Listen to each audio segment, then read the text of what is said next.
Hello and welcome to the One World Quickfire Debates, brought to you by Concern Worldwide.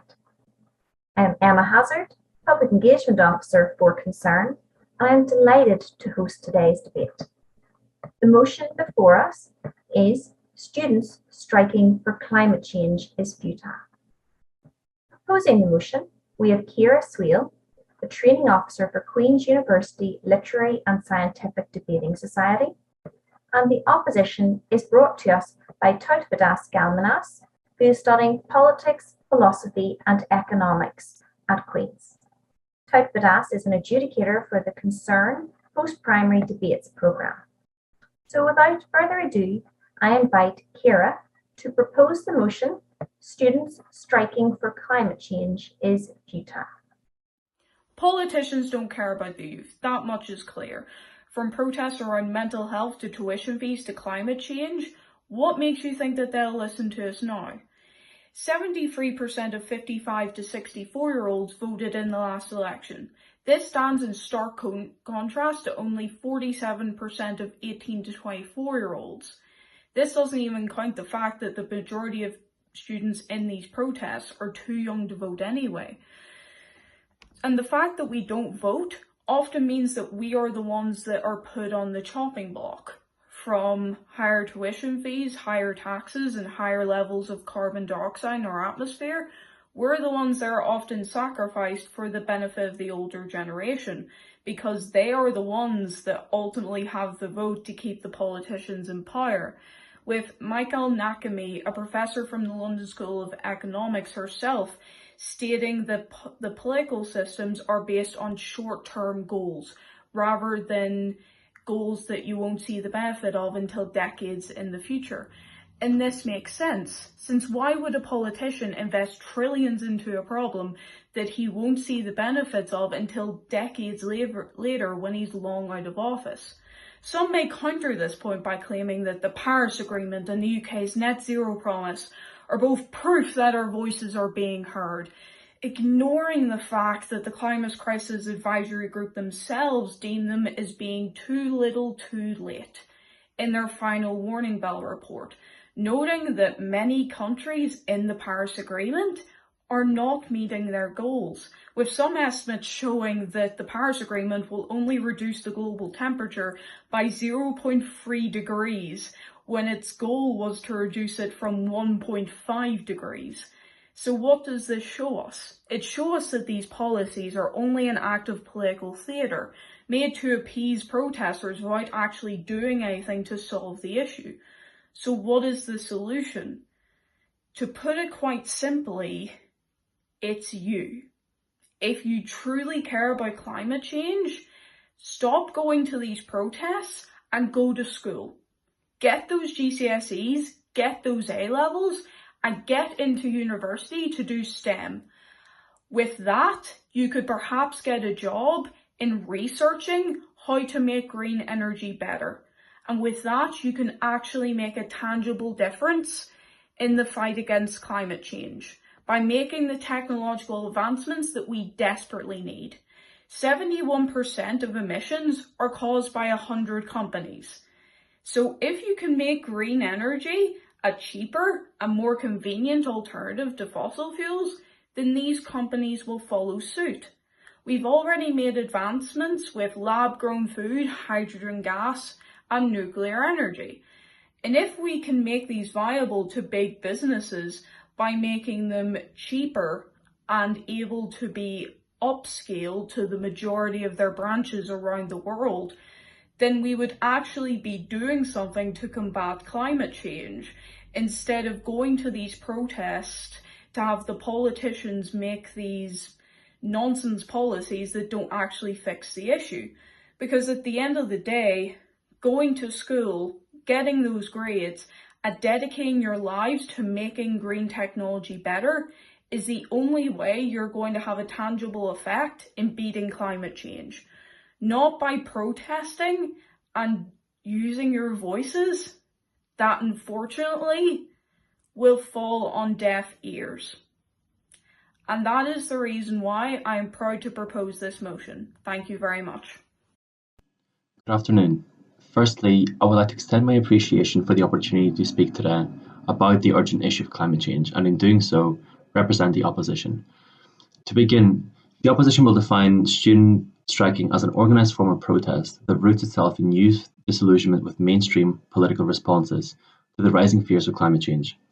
As important as it is, we will refrain from a discussion on scientific research into climate change and its risks, and instead encapsulate many of its conclusions into an excerpt from the 2019 United Nations Intergovernmental Panel on Climate Change, which warned that the planet is only 12 years away from catastrophe unless far-reaching and unprecedented changes are made. Indeed, logic would suggest that unprecedented issues require unprecedented changes that can only be brought in through unprecedented avenues, which is exactly what student striking represents. I found education and its overlap with social and political change to be the mediums that have stood out in not only their usefulness, but also their almost exclusively student origin, and these will serve as a backbone of our opposition to the motion. Starting with education, the prominence of student climate action in world news goes beyond all precedent, as it has been a global student effort to spread awareness and react with action that was made possible only through exceptional technological fluency and interconnectivity. Admittedly, it is no secret that the younger generations are raised to be more tech-savvy.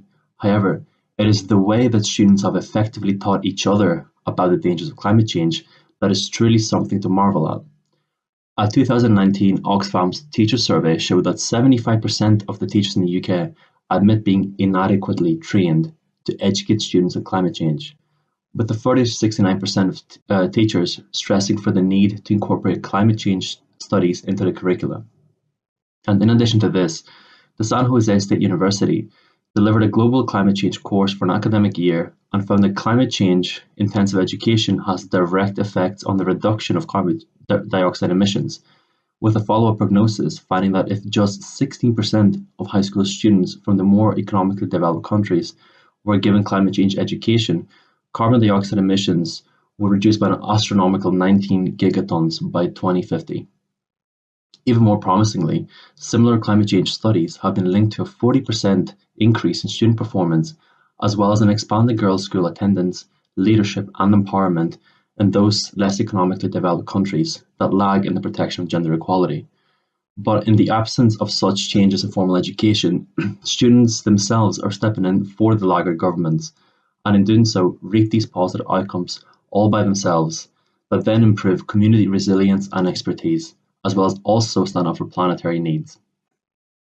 To bring it back to student striking, an article in the Environmental Research Letters suggests that schools are coincidentally the sweet spots for climate action. And the reason for this is simple. Education is present to some degree within all geopolitical systems, with most youth being made members of these institutions by virtue of birth. These institutions create perfect conditions for effective collective action, as efforts begin at the local level, which converts the issue of climate change from something that is distant to something that is at their doorstep. Going through this bottom-up cycle in full, districts are able to create forces of 10,000 to 100,000 students standing up for the well-being of the planet. And as mentioned previously, this educational role played by student strikers, yield positive externalities for politics and law. I am sure that you would agree that climate change is now a heavily politicized issue, and you would be right. Political ideology has been identified as a major barrier for progress in climate change-oriented decision-making, with the Democrat-Republican divide in the US expanding to such a level that the issue has become equated to a, quote, litmus test for party membership among Tea Party and Republican circles. When politics becomes this divided, then so does the populace which politics is supposed to serve. The age-old proverb that we become more conservative as we age rings true to this day. And while democratic politics should never strive for monism, climate change is the political issue to end all political issues if swung in the way of the forces of anti-reflexivity. But luckily for everyone, students are aware of this, and much peer-reviewed research affirms the power of students to navigate under their parents' ideological subscriptions. and informed of the dangers of climate change. And finally, law, as the institution held above politics for its impartiality, is almost always a reaction to societal attitudes. So before long, we will begin seeing litigation efforts at penalising climate criminals, together with stricter enforcement of daily climate-friendly measures, which will create a sea of precedent that will act as a blueprint for a sustainable future. And in summary, as a representative for the opposition, I have hopefully delivered a convincing argument against the motion that students striking for climate change is futile. The students have went above and beyond to educate and rally the global population to save our planet, and in doing so, have begun promoting positive change for the resilience of their local communities, the well-running of their democratic institutions, and the long-term hope for a clean future. And let's face it, if not for students like Greta Thunberg, it is quite likely that I never would have been given the opportunity to participate in this particular debate, which would mean that I never would have been given as big of an incentive to pour as much time and effort into research as I did, which would finally mean that I never would have been given the opportunity to discuss these issues with other students and non-students. Thank you very much, and I implore you to oppose the motion. Well, thank you very much to both Ciara and Tautvydas for such an interesting and engaging and lively debate. There certainly are a lot of different things taken into consideration when thinking about students striking for climate change. And I want to thank both of them for giving up their time to support the quickfire debates. And this is the final quickfire debate of the festival, and I do hope you have enjoyed the debates every day over lunchtime. And don't forget that if you have missed any during the week, that you can go back onto the One World Festival website or Concern's YouTube channel, and you can watch any of the ones that you missed.